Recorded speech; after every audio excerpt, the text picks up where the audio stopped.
Tu maîtrises sûrement les nombres réels. Maintenant, sais-tu qu'il existe aussi des nombres qu'on appelle complexes? Eh oui.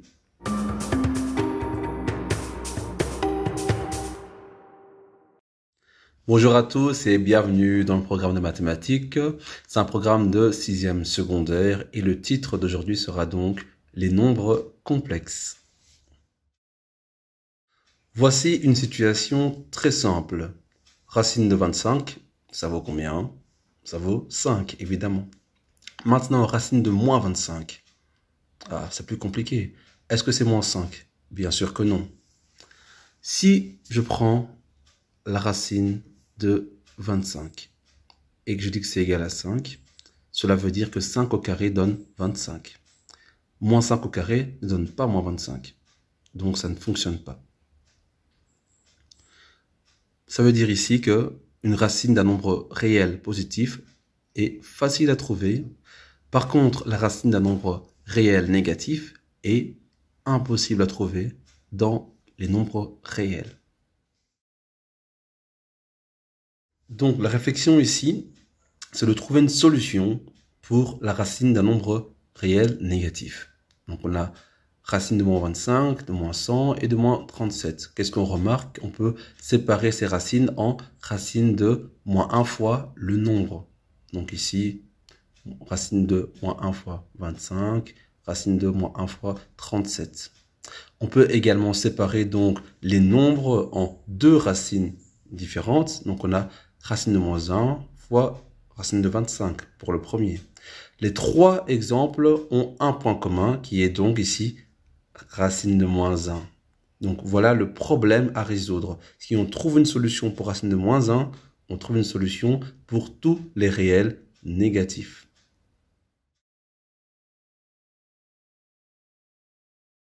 Cherchons donc ici une solution pour racine de moins 1. Réfléchissons un petit peu. Pourquoi pas dire que la solution est égale à i. I, pourquoi i? I, parce que i, c'est simplement le symbole d'un nombre imaginaire. Ah bah oui. Racine de moins 1 égale donc à i, mon nombre imaginaire, ce qui veut dire que le i mis au carré doit être égal à combien? À moins 1. Voilà donc un postulat à garder pour la suite. Nous avons la solution pour racine de moins 1 qui me donne i, qui est un nombre imaginaire. Revenons à la base. Racine de 25 donne 5. De l'autre côté, racine de moins 25 me donne moins 1. Non, ça donne racine de moins 1 fois racine de 25. Ok, on sait que ça donne au final i fois 5. Très bien. Revenons un peu du côté des réels. Donc 5 est un réel. Regardons maintenant du côté des imaginaires. On a 5 fois i qui est un imaginaire. Qu'est-ce qu'on peut faire avec ces deux nombres-là? Eh bien, on peut créer un axe des réels et un axe des imaginaires. Allons-y. Nous allons créer pour commencer un axe qui sera horizontal. L'axe horizontal va s'appeler l'axe des réels. Ensuite, nous allons créer un axe vertical qui sera l'axe des imaginaires. Donc, on peut écrire un petit i. Qu'est-ce qu'on fait maintenant? On place simplement notre A et notre B dans le repère. Donc, obtenons ici la longueur de A qui vaut 5 pour notre exemple précédent et la longueur de B qui valait également 5. On garde l'exemple, c'est plus facile.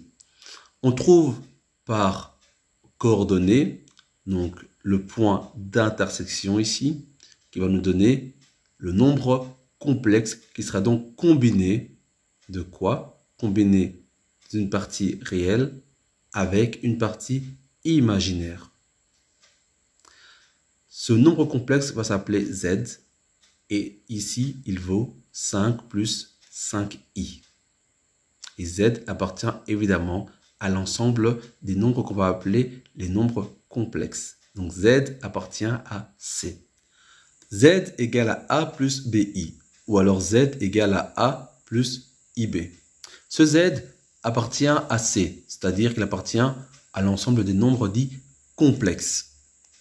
On va représenter ce Z maintenant dans un repère cartésien, avec un axe horizontal réel et un axe vertical imaginaire. Reprenons les données précédentes, c'est-à-dire A qui vaut 5 et B qui vaut 5. Comme ça, nous restons dans une continuité de calcul.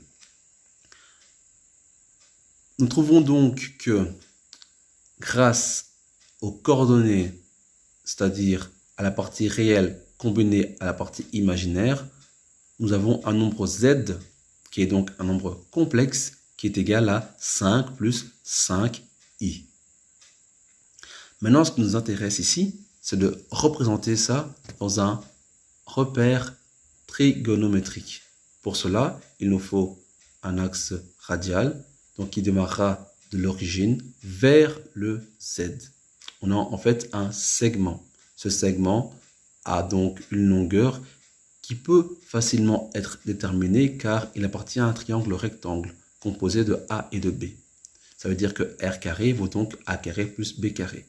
Pythagore. On peut donc écrire le R comme étant la racine de A carré plus B carré.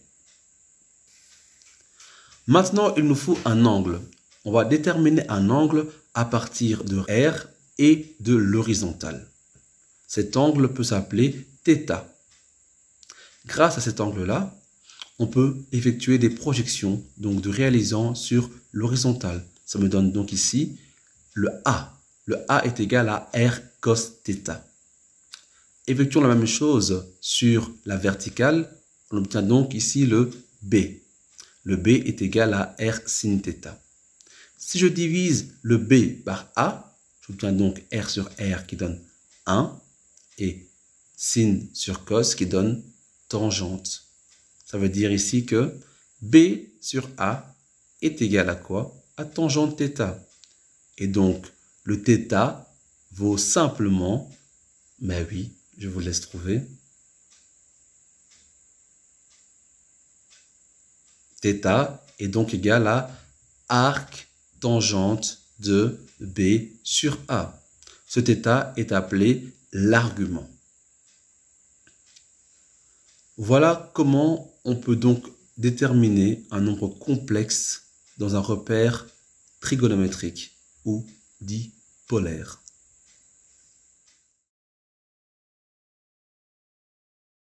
Z est égal à A plus BI. L'écriture ici est une écriture qui est algébrique. Nous allons essayer d'écrire de manière trigonométrique. On sait que A est égal à R cos θ. Maintenant, que vaut le B? On l'a vu tout à l'heure, je vous laisse deviner. Donc, B est égal à, très bien, R sin θ. On peut donc écrire que Z vaut R cos θ plus I R sin θ. Si maintenant on met le R en évidence, qu'est-ce qu'on obtient? On obtient donc Z est égal à R, je vous laisse terminer, parenthèse cos θ plus I sin θ.